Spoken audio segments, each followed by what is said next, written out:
How to fix Instagram music not showing in Reels. Firstly, open Play Store on your device and search for the Instagram app. If you find any kind of updates for the app, then update your app. If there are no updates available, then go back to your home page. Now from your home page, navigate to the Instagram app, tap and hold on the app. Now click on the eye icon at the top right corner.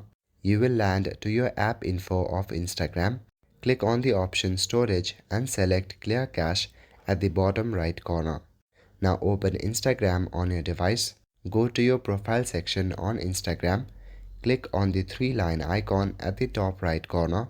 Scroll down to the very bottom and select Log Out. After logging out, log back in. This will refresh your app and maybe help with the problem. If that still doesn't work, then try to switch your account type. Look for the option Business Tools and Controls. Scroll down and select Switch Account Type. Right now my account is in business, so I'm gonna switch it to personal.